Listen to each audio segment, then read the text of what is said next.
Hi, my name is Megan and I am from the YouTube channel Insomniac's Dream. Today we're going to be doing a JoJo face paint, Halloween style. This is done primarily with water activated face paint, so super easy to use and even easier to take off. You can either apply this to yourself or a friend this Halloween season, but without further ado, let's get started. What you will need is a few colors of water activated face paints, some detail brushes, a brown eyeshadow, and a white pencil to map out. I find it easiest to sketch out a base in pencil first, so I drew a circle for JoJo's head and then mapped out the pumpkin shape around it. And then I think the face is the most important to get right, so I started by creating 2 white circles for JoJo's eyes. I just used a small detail brush so I could build up the shape slowly. And then I filled in around that with a yellow face paint, which you can build up in color by applying thin, even layers to get an even brighter yellow. For her 2 little teeth, I added tiny little triangles in white underneath where the mouth line will be. And then because I like to lay down all my base colors before detailing, I also applied the red face paint for her neck and wings. And while you have the red on your brush, you can go ahead and draw in her 2 little antennae by just pulling the brush down towards the pumpkin shape.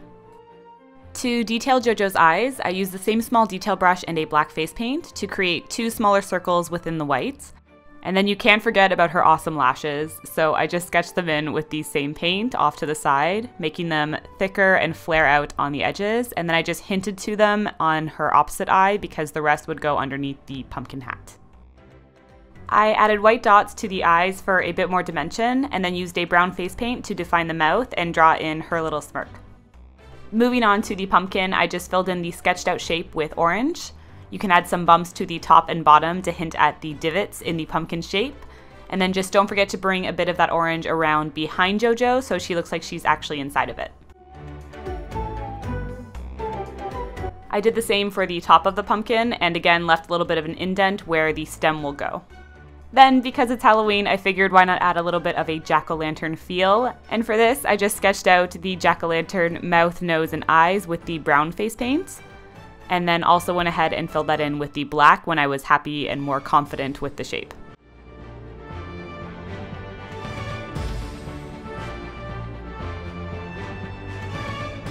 Quickly jumping back to the brown, I just went ahead and added in those little divots that I had hinted at before with the pumpkin shape. Then, to make these really stand out, it helps to highlight with the yellow face paint. And to do this, I would first lay down the color with my detail brush, and then with a dry clean brush, you can soften the color by blending it out before it fully dries. I focus this more towards the top of the pumpkin and the outside edges, just to give that idea of light casting down on it and making it stand out. You of course want to do the same to the top of the pumpkin just to make it all match and look cohesive, and then I went ahead and added in the little pumpkin stem with some of the brown face paint and gave it a little bit of a highlight with some of the white face paint. And while you have the brown on your brush, you might want to fill in around JoJo and inside the pumpkin to make it look like she is indeed sitting inside of it. And then jumping to black, I went ahead and added the little markings that sit on top of her wings that are peeking out of the pumpkin. With a green face paint, I went ahead and added in a few little stems coming off the top of the pumpkin just for a little bit more color and added a little leaf. And not critical, but if you want, you can add a few little white highlights to JoJo's face just to make it pop a little bit more. And finally, the last thing I did was add a little bit of shading with a brown eyeshadow just underneath where the pumpkin would sit on her head and underneath her mouth. And that is it for this Halloween style JoJo face paint. If you enjoyed the look, please let us know in the comments down below. Also be sure to subscribe to the Best Fiends YouTube channel, which is the one you are watching right now. And if you want to see some more makeup fun, please feel free to check out my channel here on YouTube, Insomniac's Dream. But for now, thank you so much for watching, and we will see you next time.